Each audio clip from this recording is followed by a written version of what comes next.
Olá, vamos a mais uma videoaula trabalhando com programação na linguagem C. Eu já passei alguns exemplos e conceitos de variáveis desde o nosso primeiro programinha e a gente foi evoluindo no uso das variáveis à medida que os conceitos foram passando, as videoaulas foram sendo criadas. Então, eu nos primeiros programas apresentei para vocês variáveis simples, inteiros, numéricos inteiros ou fracionados, né, que é int e float. Utilizei variáveis do tipo string, utilizei depois o conceito de variável composta, onde eu conseguia, a princípio, uma variável simples é uma variável que só pode guardar um único valor por vez. Se eu crio uma variável A, ou uma variável soma, e atribuo um valor a ela em determinado ponto do programa, e em seguida, ou lá em outro determinado ponto do programa, atribuo um outro valor a ela, esse segundo valor substitui o primeiro, que se perde. Então, ela só consegue guardar um valor por vez. Eu guardei um valor, ela desocupa aquele espaço de memória do que tinha e passa a guardar esse valor que eu atribuí no momento. Depois, eu, com a variável composta homogênea, passei a utilizar uma única variável, mas dentro dessa mesma variável eu passei a guardar vários valores, que foi o caso do vetor unidimensional.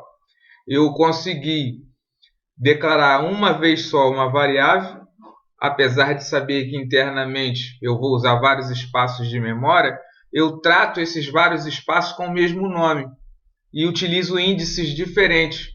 Se eu crio um vetor de 5 posições, esse vetor vai ter a posição 0, a posição 1, a posição 2, posição 3 e posição 4. São 5 espaços de memória, todos identificados por esse vetor com o nome qualquer lá que eu dei a ele.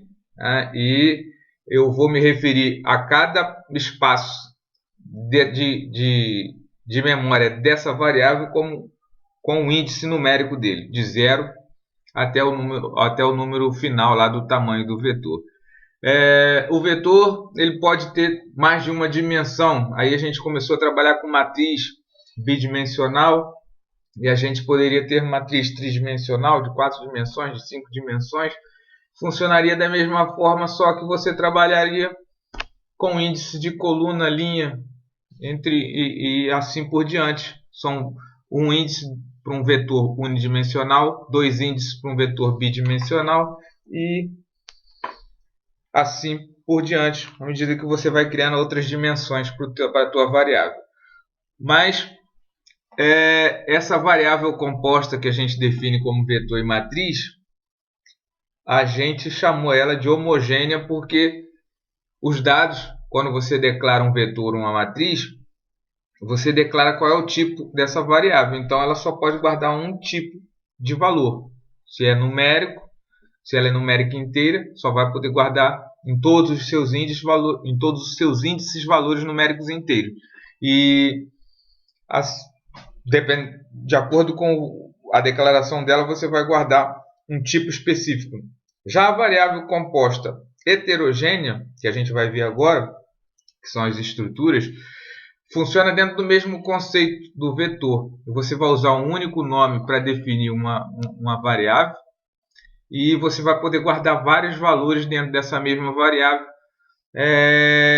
utilizando índice, né? Só que nesse tipo de estrutura você pode trabalhar com valores de tipos diferentes, por isso variável composta heterogênea. Eu vou dar uma definição da estrutura de dados para vocês.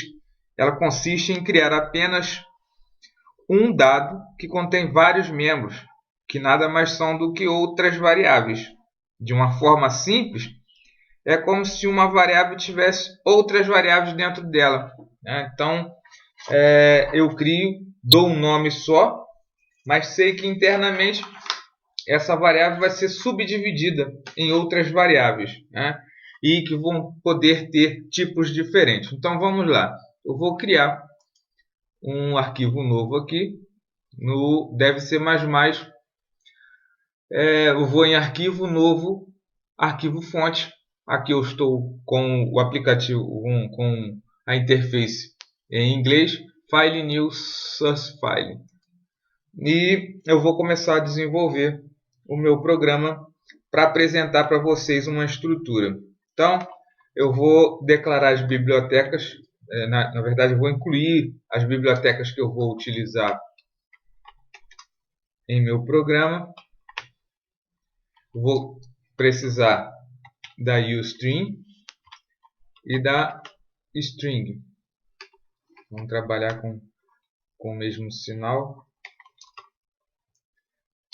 para uniformizar. Eu vou utilizar um espaço de nomes, namespace, e em seguida eu vou criar uma estrutura que eu vou chamar de pessoa. Tá? E essa estrutura vai ser composta por nome, que é do tipo string, e idade, que é do tipo numérico inteiro, int. Tá?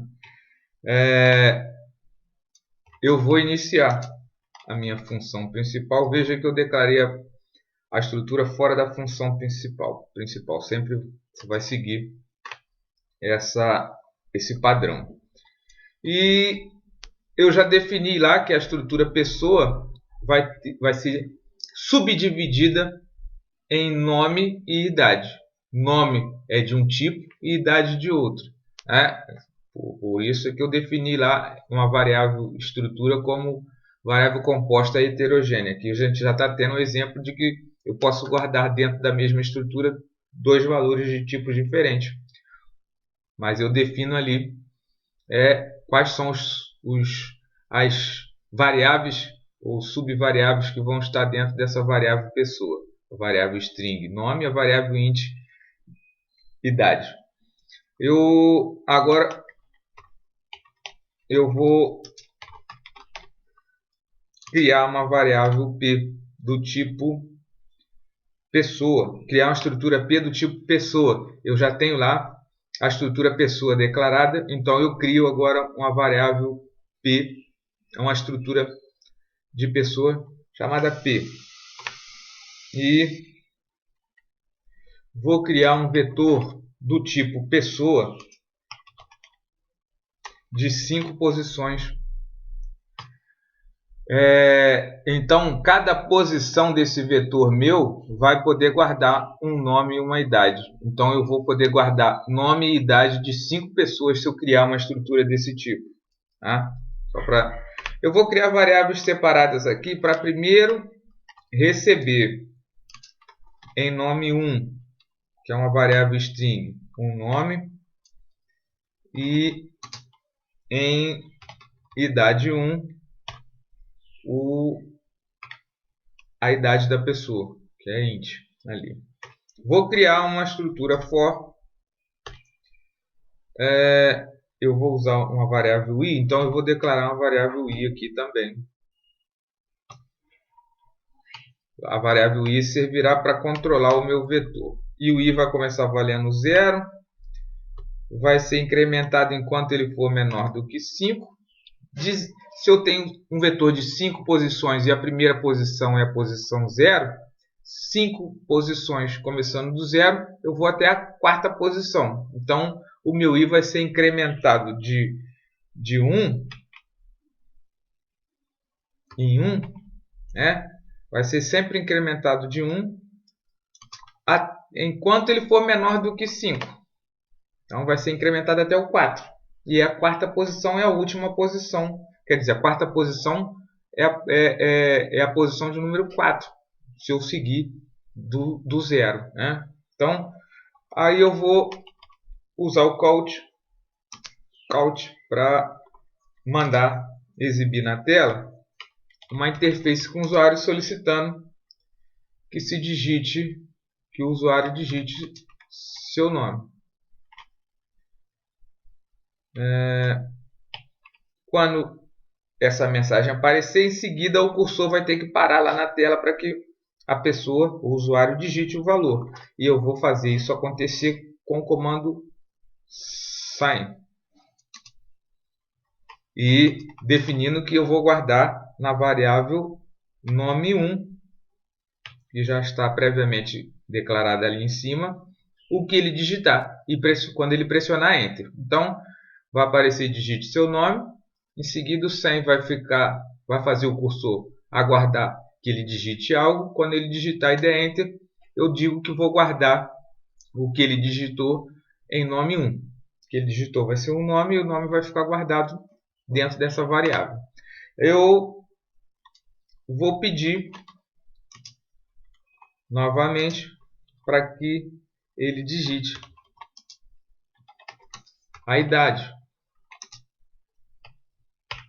Ele vai digitar a idade e eu, da mesma forma, vou guardar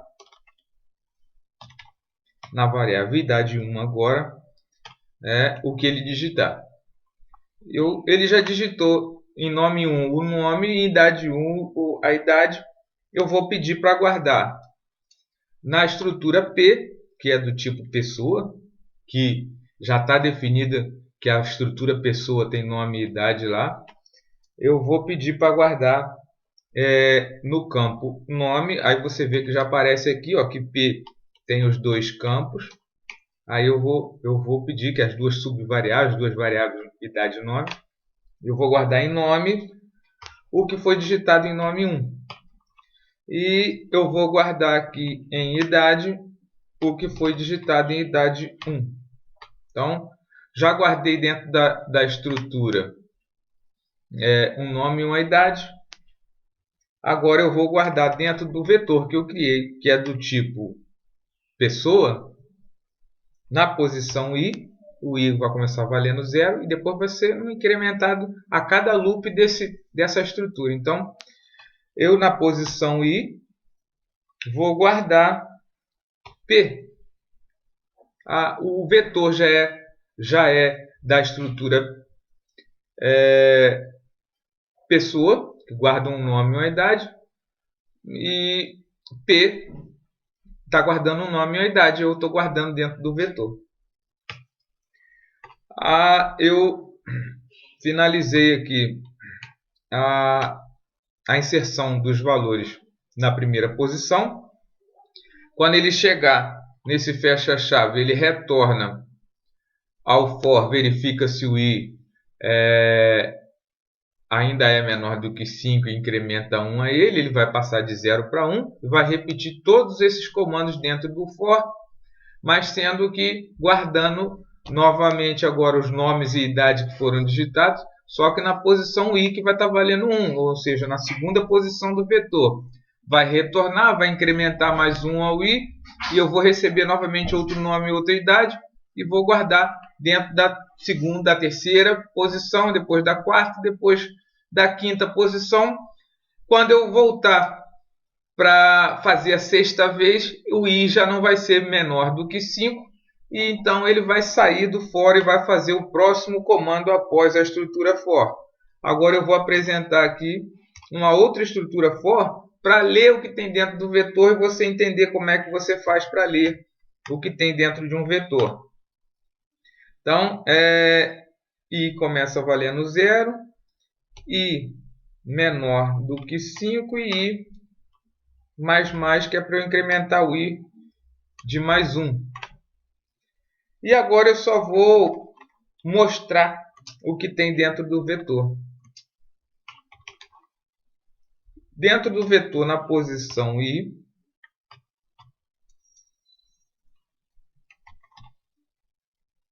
mas mostrando a divisão do vetor nome, e vou criar aqui um espaço e em seguida mostrar de novo o vetor na posição i novamente, só que para mostrar a idade, mostrando o nome, espaço, tracinho, espaço, mostrando a idade. Para a idade eu posso botar a palavra com um espacinho aqui para não ficar muito colado. Então vai ter uma idade que em anos, né? E eu posso botar uma vírgula e um espaço aqui para ele passar para o próximo. Então eu vou dar só um return aqui, return 0, e acabou o meu programa. Bom, recapitulando o meu programa aqui, eu criei uma estrutura pessoa com duas variáveis, nome e idade. Crio uma estrutura dentro do meu programa do tipo pessoa, ou seja, essa estrutura P que eu estou criando, ela vai poder guardar um nome e uma idade, porque ela é do tipo pessoa. Eu crio um vetor do tipo pessoa para guardar 5 posições de nome e idade. Crio duas variáveis, nome e idade 1, nome 1 e idade 1, para guardar os nomes que eu vou receber e idade que eu vou receber. E i para controlar o vetor. Recebo esses valores nas variáveis que eu criei e atribuo a estrutura P. E depois atribuo P a primeira posição do vetor, que vai repetir depois na segunda posição, na terceira posição e assim até a quinta posição do vetor. Depois eu mando mostrar todas as posições desse vetor, o nome e a idade de cada posição. Ok? Vamos salvar. Aqui você vai mandar salvar, vai botar um nome qualquer aí. Vamos botar aqui aula 7, que é a 7ª aula de programação que a gente vai estar executando. E depois eu vou mandar compilar e rodar. Compilar e rodar. Ele vai compilar, verificar se tem erro. Opa, eu errei aqui. Using. Eu botei diferente. Vou salvar e mandar compilar novamente. Eu tenho um outro errinho aqui. Esqueci de colocar a variável i no mais. Salvo novamente. Mando compilar novamente. Return. Mando compilar novamente. E ele me gera aqui o executável para eu testar. Aí eu vou testar botando um nome e ele me pede uma idade. Em seguida ele me pede outro nome porque ele já entrou no segundo loop do for. Aí ele me pede outra idade, depois me pede outro nome que ele entrou no terceiro loop. Entrou no quarto loop.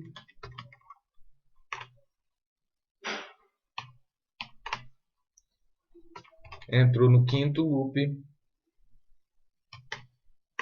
E acabou, porque são só 5 loops, porque são 5 posições do vetor. E aqui ele entra no segundo for e me mostra quais são os nomes e idades digitados no vetor do tipo estrutura. Ok? Eu pressiono Enter, ele retorna para o meu código fonte. Agora eu peço que você digite esse programa no teu Dev C++ aí, compile, para poder você ter condições de fazer um exercíciozinho que a gente vai passar lá. Então, até mais e espero vocês aí na próxima aula.